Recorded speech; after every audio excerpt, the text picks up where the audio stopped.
Selamat sore Tribuners, jumpa lagi bersama saya Fiorena Jeretno dalam program Live Bincang Bola edisi Kamis 10 April 2025.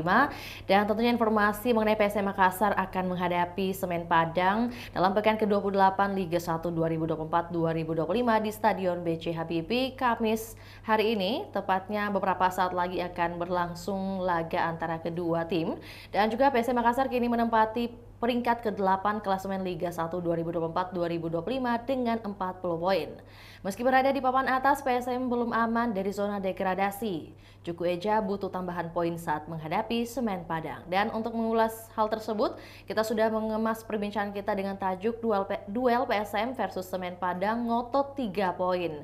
Bersama narasumber kita ada Kaswadi Anwar selaku wartawan olahraga Tribun Timur. Selamat sore, rekan Kaswadi.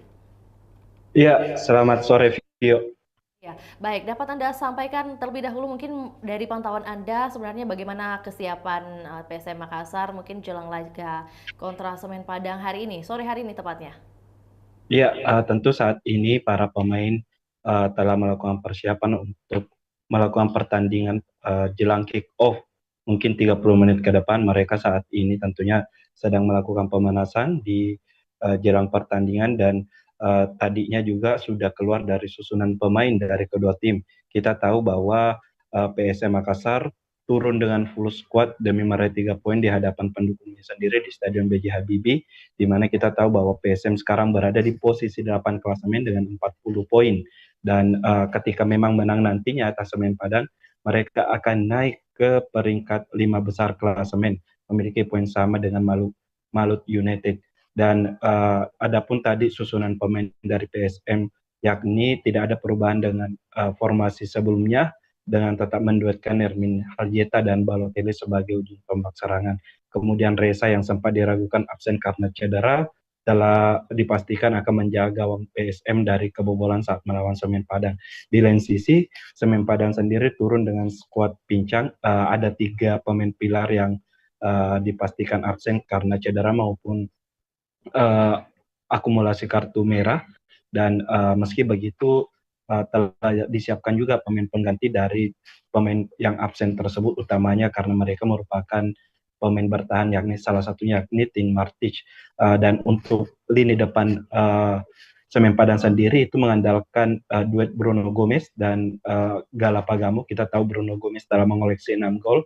Kemudian Galapagamo adalah pemain muda berusia 18 tahun yang membobol gawang PSM Makassar di pertemuan pertama di Stadion Haji Agus Salim Padang pada Kamis 21 November 2024 lalu.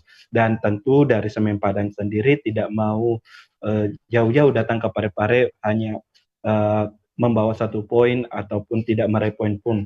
Ambisi menang juga ingin ditargetkan oleh tim Kabosira demi menjaga peluang mereka bebas dari zona degradasi. Sekarang Semen Padang berada di peringkat 17 dengan 22 poin, atau bisa dikatakan satu tingkat di atas tim terbawa zona merah. Dan jika Semen Padang bisa meraup 3 poin dari PSM Makassar, maka mereka hanya naik di posisi 16 ataupun masih tetap di zona merah. Makanya 3 poin sangat penting juga bagi Semen Padang untuk pertandingan ini, untuk jaga peluang mereka terbebas dari zona merah. Begitu Vio yang mungkin bisa sampaikan awal. Oke, baik. Rekan Kaswadi, mungkin lanjutan dari yang sudah Anda sampaikan, berarti hingga saat ini dapat Anda sampaikan juga perjelas mungkin kepada Tribuners, apakah pelatih PSM Makassar kemudian melakukan rotasi atau tetap mengandalkan line up inti nih?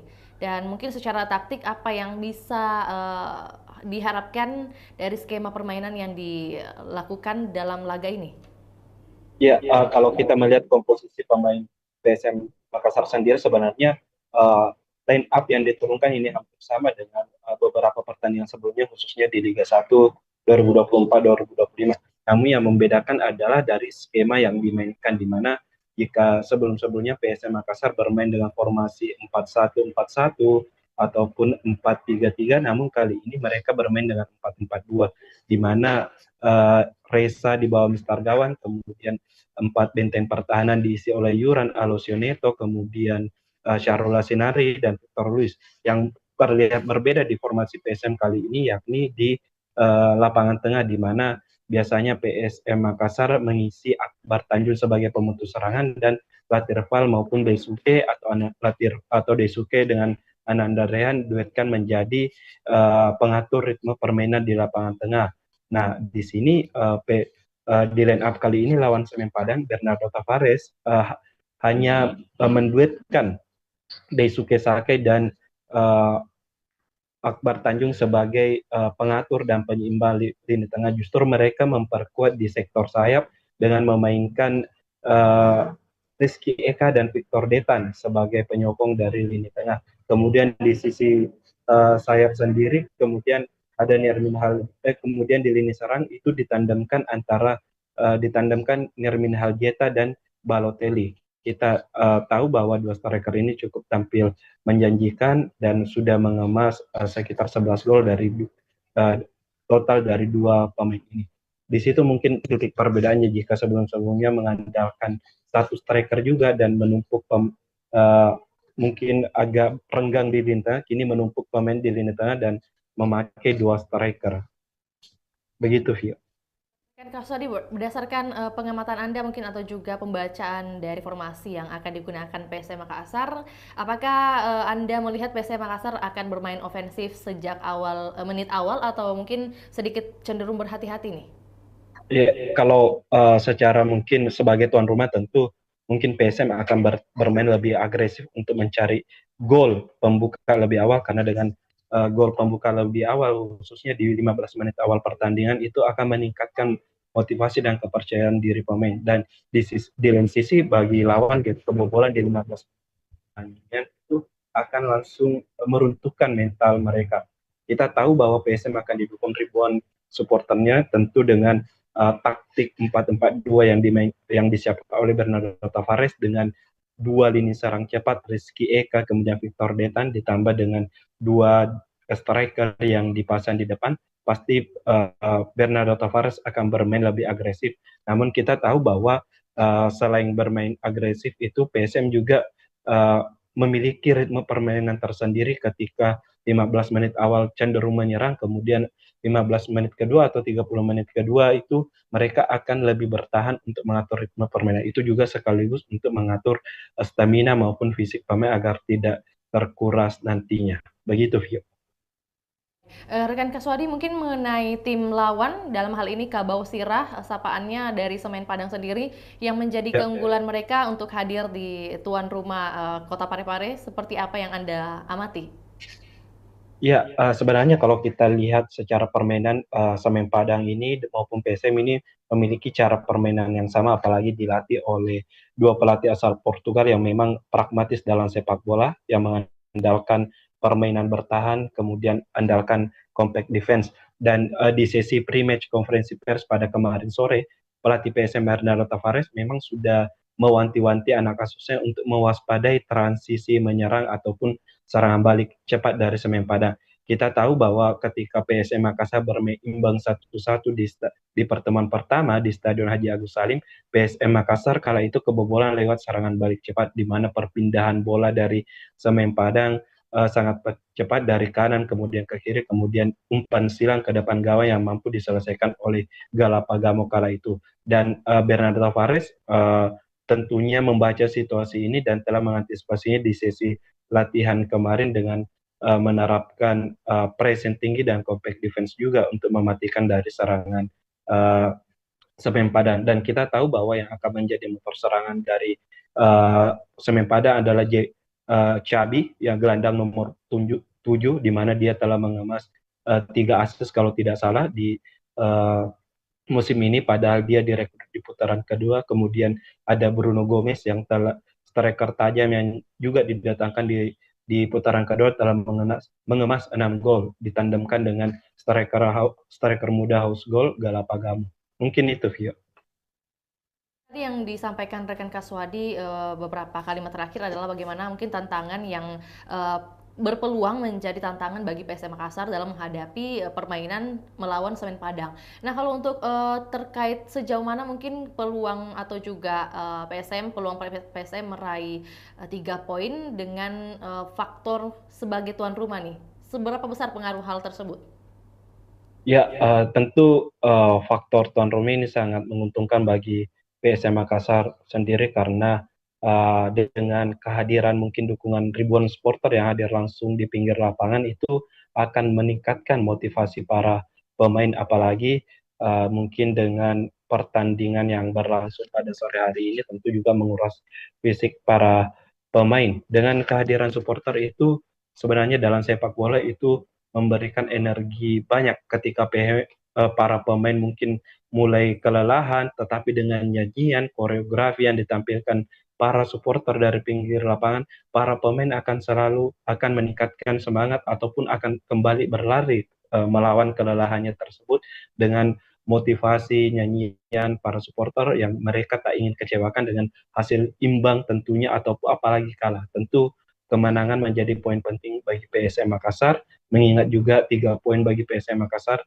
sangat penting untuk menjaga peluang mereka untuk bertahan di Liga 1 karena mungkin hanya butuh 5 poin lagi dari untuk memastikan diri bertahan di Liga 1 musim depan.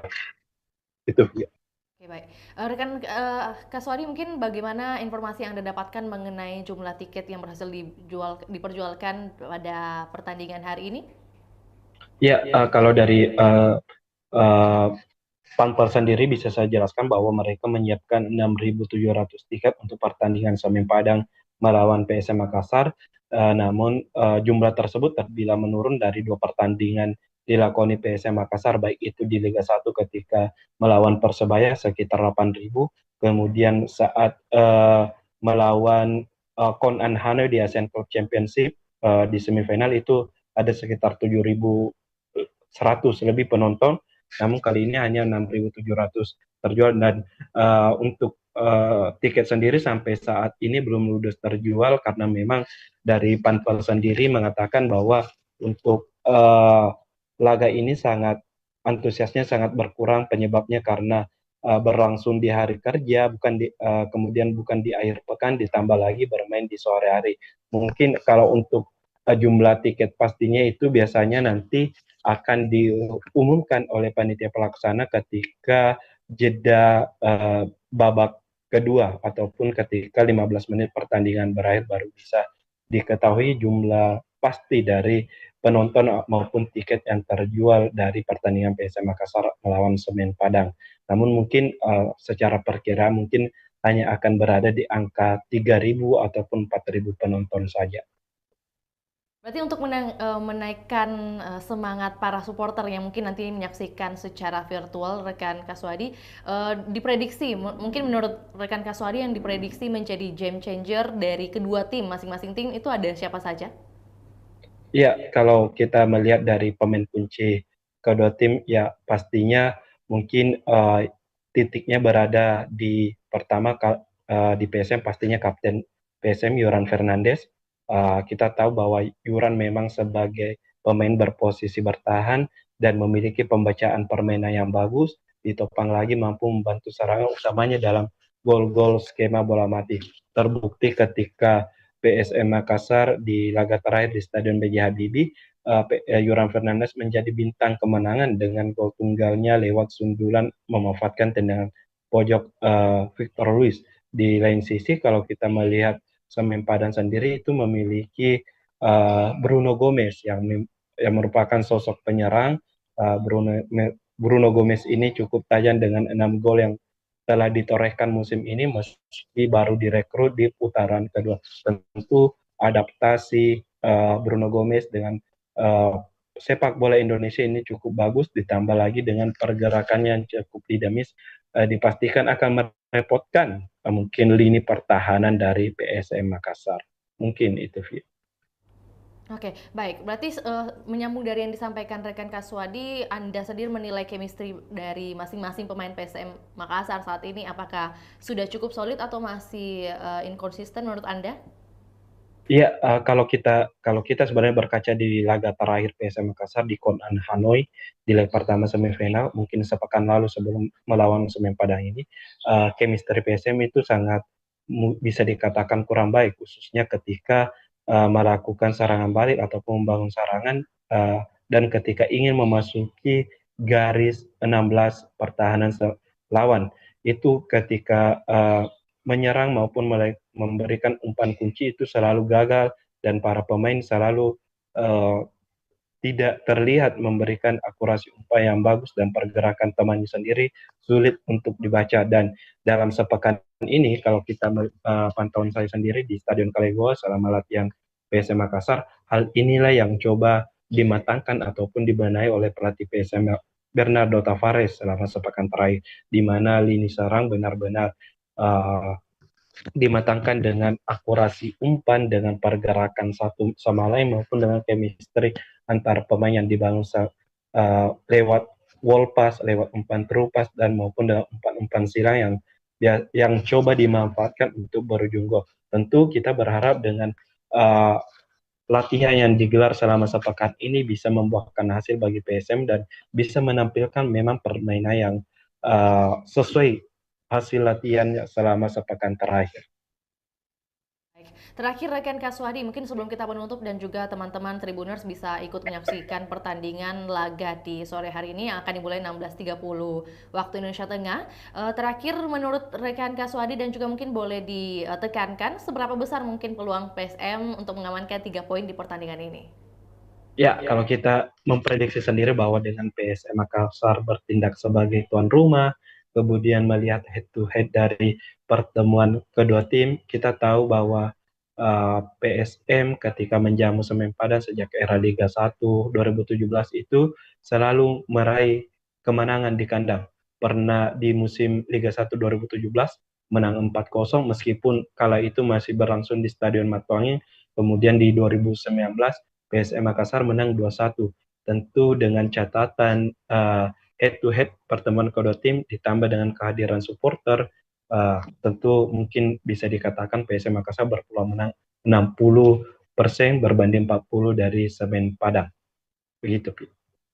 Terima kasih rekan Kaswadi atas informasinya di sore hari ini dan tentunya kita mendoakan bersama agar permainan antara PSM Makassar versus Semen Padang atau yang kerap disapa dengan Kabau Sira dapat mendapat 3 poin, PSM Makassar dapat mengamankan 3 poin untuk bisa tetap berada atau juga meningkatkan klasemennya. Terima kasih dan tentunya semoga dukungan supporter bisa membawa PSM Makassar menjadi pemenang di laga hari ini. Selamat kembali beraktivitas rekan Kaswadi. Juga Tribuners, terima kasih atas tayangan kita hari ini. Terima kasih setelah menyaksikan tayangan kita hari ini. Dan semoga informasi yang dibagikan bisa bermanfaat juga untuk kehidupan kita. Saya Fiona Najretno mewakili kru yang bertugas pamit undur diri. Selamat sore dan sampai jumpa. Download Tribun X sekarang. Menghadirkan lokal menjadi Indonesia.